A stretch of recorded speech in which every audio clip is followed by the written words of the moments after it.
Thank you, Navya, for that opening remark. Let us start the topic of the day. First topic of the day. I was initially, thought I'll just start with the taxation part, how the taxation should work. Am I audible to all? Yeah. How the taxation should work. Later, I thought of adding some quick update on how to start it. When I felt, many of them are yet to start your business. So I thought, starting with this slide, how to start it. Because you should always start right.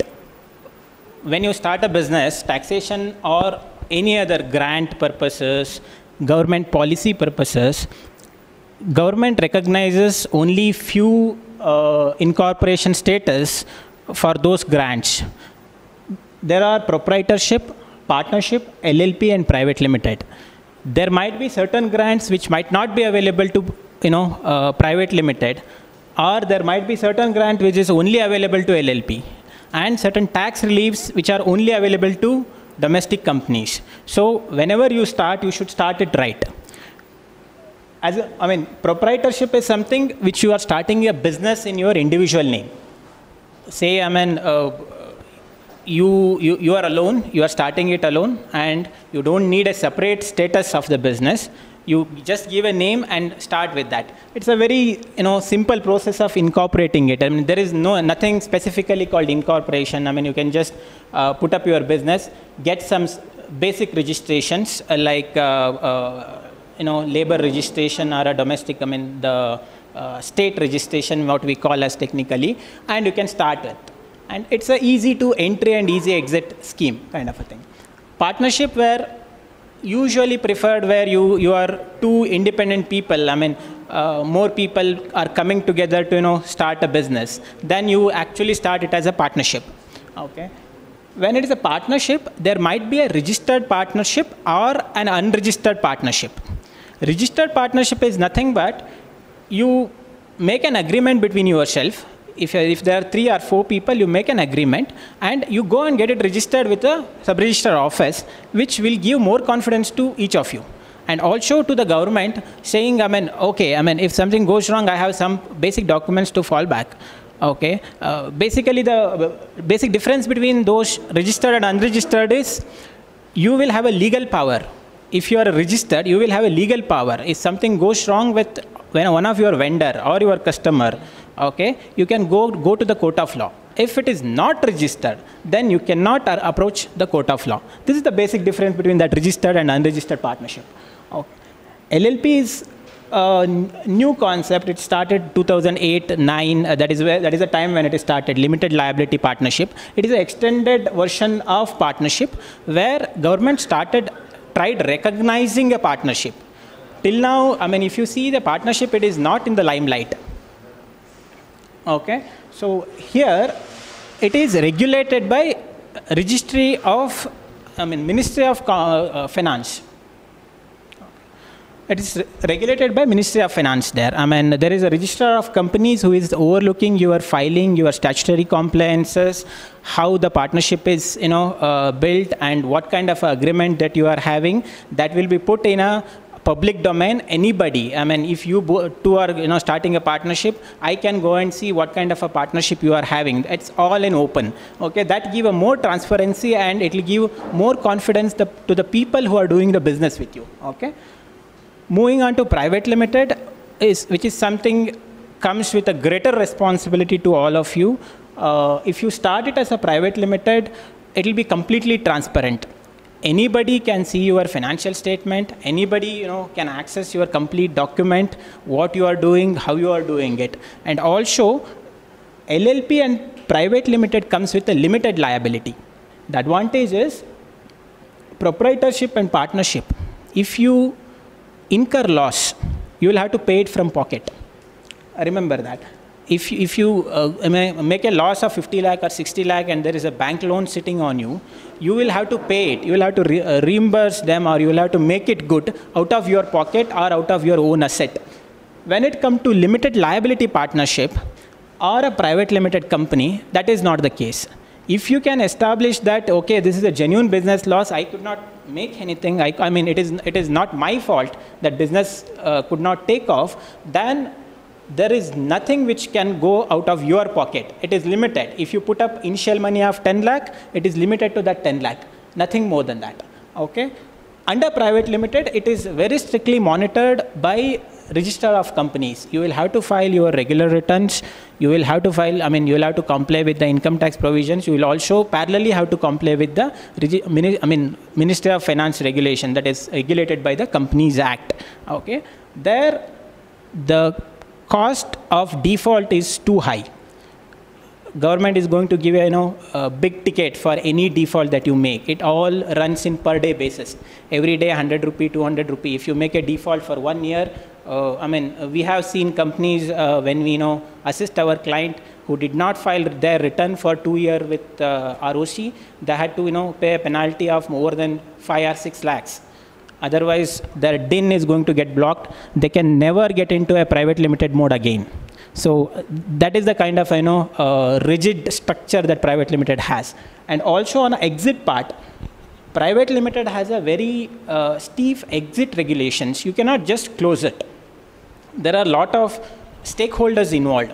You will have to fulfill your creditors requirement. You will have to fulfill your statutory requirement, taxes that you have not paid. All those you will have to make it good. And court should get satisfied that yes, there is no other liability, no public money is at stake, then only you are allowed to close that private limited. So entry route is simple in private limited, exit route is very difficult. The same in the case of LLP. LLP is not so rigid, but you will have certain compliances that you have to take care, but that is doable, should not be an issue. These two, proprietorship and partnership, it is an easy entry and an easy exit scheme. Okay? And how you should choose? How you should choose is something depends on how your business plan is, right? If you want to put up very structured, and particularly you want to hit the investors, you have a good plan, but you do not have a good investment, okay? And you are very pretty sure on your plan that it will work, then go with either LLP or a private limited. Because if you want that kind of investment, investor is not going to, particularly angel investors and the seed fund providers, they're not going to trust you if you are a proprietorship or partnership. All structured investors only trust private limited. Even if you are a LLP, they will ask you to convert it to a private limited. Okay? These two, conversion from proprietorship to partnership, conversion of these two to the private limited is little difficult task. Okay? I mean, the credential may not carry with the conversion, but LLP can be easily converted to private limited. Okay? I have given a tentative days. I mean, in how many time you can start that. If it is a proprietorship, probably 8-10 days you should be able to start it. But if it is a partnership, it might be a little time-taking process. It usually you can expect 30 days because it will have a separate PAN. A PAN has to come from the department. Then you can go for a GST registration. Those unnecessary time lags are there in a partnership. LLP is same as partnership. You can expect a little smaller time because there is no hassles of you getting into a sub-register office and all those stuffs. Coming to a private limited, very dynamic. The 10 to 15 has also been reduced very recently. 10 to 15 is also a old time schedule. We can actually put up everything in place in 5 to 6 days. If you want to put up a private limited, you can, the initial incorporation, then the GST registration, your PF and ESI related labor registration and PAN all come at once. There is a one window entry that you don't have to go to a different department to get different registration. In one filing, you can get all the registration done, that too in 3 to 4 days, plus 2 to 3 days of your basic work. In a week's time, your private limited will be up and running. Once we know how the business can be started, we'll move on how the taxation will work. Yeah. So in a private limited, you have mentioned that minimum 2 shareholders and a director. So a director can also be a shareholder, right? Yeah. See, in private limited, how it works is, Concept of director and shareholder is entirely different. Okay, you have two shareholders and two different directors. X and Y can be shareholder and A and B can be director. It is not necessary that A and B should be the shareholder and director. But is it possible? It is possible. It is quite possible. And second thing, like you told, like most of the investors or angel investors, they give preference to LLP private limited. So like if you told that, like if I have some idea and I don't have money to start, so they will give preference. So we'll take it other way. Let's say that there is a product, but he has a proprietorship or a partnership firm. Okay, and he has a good product and the sales are like going good. So in that scenario, will they give the preference? Or? See how it happens. If the investors are ready to fund, they will find a way out. Okay, they will see. If you are getting a funding from an angel investor, they will, take it from me. They're not going to invest in your partnership unless they are unprofessional investors. Professional investors, angel investors, always invest only in private limited. It is a norm because it is a very easy entry for them, and even the exit. See, if it is a partnership, as I said, it is an unlimited liability. If you make a huge loss, they also will be liable to make it good from their pocket, which they will never going to take. They will say, if I am going to invest 10 crore in your project, my liability should be only that 10 crore. I am not going to put 1 rupee extra on that. Right? If company go bankrupt, that 10 crore is, I lose 10 crore, that's it. Not 1 lakh extra. That is how it will be. If you have a good plan and you started, experimented as a proprietorship or a partnership, then if somebody comes on board saying, okay, I am ready to pitch in, invest, okay, definitely you can start it as a private limited or you can convert it to a private limited. It need not be a legal conversion. See, what will happen? Private proprietorship, there is no concept of converting a proprietorship to partnership. The private limited. But you can definitely take that business model and put it there. Issues will come if you have some assets attached to it. Okay, that time you will have issues of capital gain.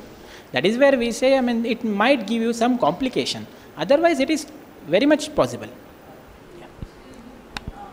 Why not if I continue to be a proprietor and want to raise funds from some other means, not necessarily angel investor. You can there is no harm in you continuing as a proprietorship.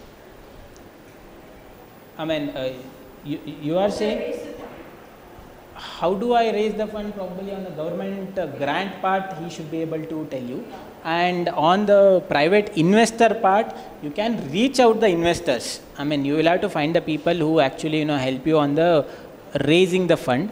And it all depends how you present yourself, how you see, at the first place, you should have a good business model, okay, which fetch that amount of return to the investor to make him, make that business model look attractive. Then probably you'll have to take these kind of a help to approach the investor. That is the only way. There is no rocket science or a set model that, okay, this is how I get a fund. That is how it will be. I can add to your point. So basically, there are different kinds of availing funds. So not just government. You can even avail funds through private investors, as you told. If not, you can also approach banks. But then the risk with proprietorship and partnership is that when you approach banks for funding, you will have to show your own personal assets for getting the business funds out. Okay, but if you are doing the LLP or private limited, banks will have some kind of different regulations as to how they're going to provide you loans and how they're going to work out with your business to make sure their investment is coming back. So apart from the government funding, what you can look at is private investors and banks who can fund you if you're going as a proprietor or a partnership. And these both will work out based on the weightage of your product and the way you're going to pitch your idea to the banks or the private investors, or the kind of traction that you're going to show to them about your returns on your idea.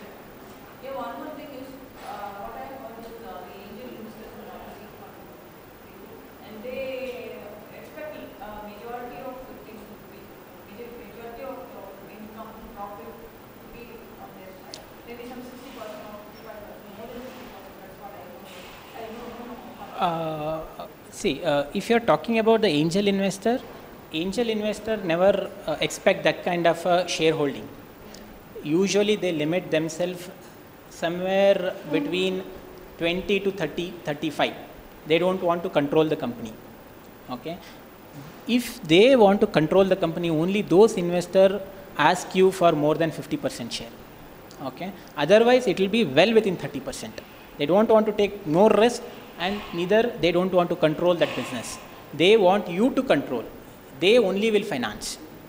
They understand the fact that they are not the expert in that business. You are the expert. You worked on it. You have a good plan, and you are confident of making it through. That is why they just give you the fund and take some shareholding, that will be 20-25%, and take a back seat. Yes, of course, they will chase you on the targets. That's it. So what is the process? I think it in a positive way that somebody is giving me fund from either from angel or from seed investor, and is it any way that think that I am going to gain profit within a couple of months, and I want to close it? Is there any way to close it? After taking the funds? That's why, as long as you are not a company, they may not fund you. If you say you put up a company and want to close it after taking a fund, it would not be possible because they will have their own regulations. See, when you make the minimum, there's 1 year, 2 year. No, usually when an angel invests, okay, they expect at least 3 to 5 year return.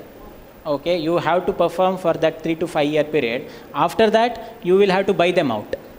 That is how it works. You will have to buy them out with the IRR that they expect. It might be 30-35% IRR. That is how it will be. Anything else? Is there any turnover for each? No, sir. Even under proprietorship, you can make 1,000 crore turnover, and you can make 100 rupee turnover in a private limited. There is no restriction. Yeah. Can we call about the angel investors as initial directors? Angel invest. See, initial director. Pardon? Let me give you a brief. I just registered a company. Hmm. I got registered in the month of May. Hmm. It's a private limited company. So I had a long 2-3 months of discussion with me. So I found out that I want to have a limited liability, which the other angel investors agreed with. So I'm on board that as directors, the initial shareholders and directors. They can be initial directors or initial shareholders, but in general, it won't work in that way. Okay, you start up a business, you start a private limited with your own shareholding, then you give some part of share to them. They will not be initial players. They will come subsequently as an investor, and of course, they will have a place in the board. They appoint 1 or 2 directors based on depending on the investment that they are making. They will appoint 1 or 2 directors with the veto powers on certain areas. Right? It should not happen that you take the fund later, you promise them doing one thing, and after taking the fund, you start doing something else. So there's a complete transparency. You have at least 2 board meetings a month. Yes. You know what the business is going on. So Yeah. obviously they're making tax on investment now. Yes. So they have at least 2 board meetings and quite a lot of reports are sent out to them, and they know what the daily business is going on. That is very much required. That transparency is very much required. Actually, even if you do not have an investor on board, that transparency is required in private limited. Usually people do not follow it because there is no one to ask them. They are the owners. But government wants that kind of a transparency even if there is no investor, if you are a private limited. That board meeting, that thing that you told, even if there is no investor, that board meeting has to happen. 2 board meeting in a year. That is a mandate. We do twice a month and we share the financial report. We share the GST or finance that is done every month. That is a That's more than enough for us to start. that is a standard culture. That is a standard protocol. Every investor wants that comfort, that they want to see if their money is well spent or not. That's it. Anything else?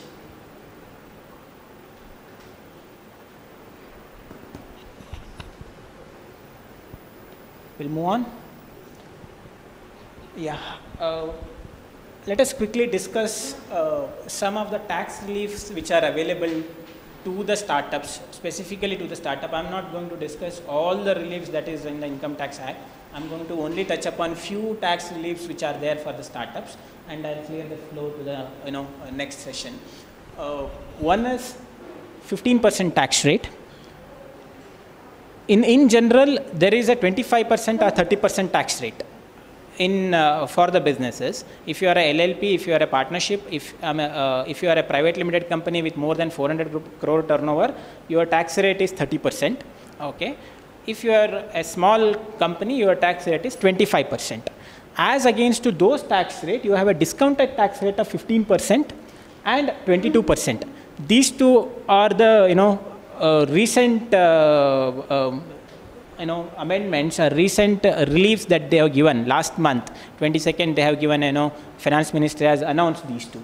And there is one option of 3-year tax holiday, and there is a tax relief from the angel investment which is received. Okay, these 4 aspects I'm going to discuss quickly. This 15% tax rate, as I said, how you start matters. This 15% tax rate is applicable only to the domestic company, not if you are a LLP or a partnership. You should be a domestic company to avail this 15% tax rate. And secondly, you should have been incorporated after 1st October 2019. You should not be an old one. You should start your private limited last month, October 2019. And there is no limit on the turnover. You can achieve any number, any amount of turnover. Even if you hit 1,000 crore turnover, this tax benefit is going to stay for you. There is a time limit.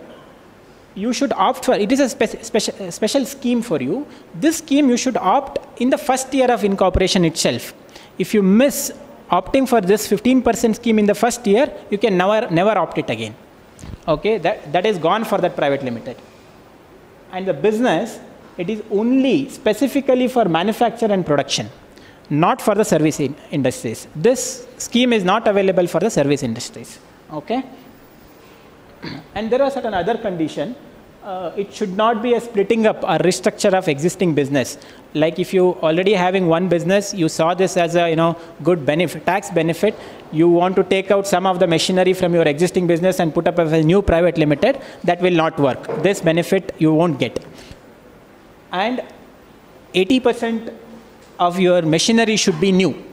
You cannot buy a second-hand machinery to avail this benefit. Okay. And other things, important one is there are certain deductions which are available to the regular companies, like if you are a SEZ, if you are a completely export-oriented unit, or if you are a manufacturing entity who can claim an additional accelerated depreciation. Apart from the regular depreciation, you can claim some additional depreciation for specified businesses. Those benefits you have to forgo forever. You cannot claim them forever. Okay. If you are okay for that, you are in for this 15% scheme. Okay. Once you come under this 15% scheme, you cannot withdraw it. It is a binding of lifetime. When should have this difference be approved? The starting fee is 1st October, the incorporation date is 1st October. Yeah. Machinery should have been approved at what? Before, you should start manufacturing before 31st March 2023. In that case, the time is between 1st October and 31st. March 2023. 2023 March. You have a 3-year window. Yeah, any machinery should have been brought in this thing. And for that, how do I document that? You will get a invoice from your seller. You definitely will get an invoice from. Because I got some machinery. Immediately I want to start something. I already put some, but during this date only, during this particular period only, I've already brought the machine. And what should I preserve? Preserve in the sense on. What should I preserve? See, whenever you buy anything, any asset, the title document of that asset for a machinery and plant would be your bill, invoice from the supplier. That is the base document and the payment proof. These two are sufficient. Okay, payment proof, see, I put it through online. I mean, it will be there in your bank statement. That bank statement is a permanent record for you. So I should preserve because I filed GST as of now. See, this is not only for this. I'll tell you in general, any business transaction, the supporting has to be kept for 7 years. That is the time limit that the income tax department can go. they can take up your assessment for 7 years. After 7 years, even if they ask, you should be able to produce your invoices and expenditure bills. That is a general rule. Done, ma'am?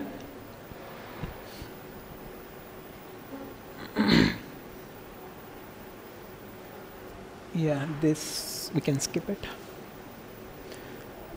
Then coming to this 22% tax rate, again it is only for domestic company, but there is no age requirement. I mean, there is no requirement that it has to be a new company. Any company can opt for it. Even if you are incorporated 10 years back, you can go for this 22% deduction.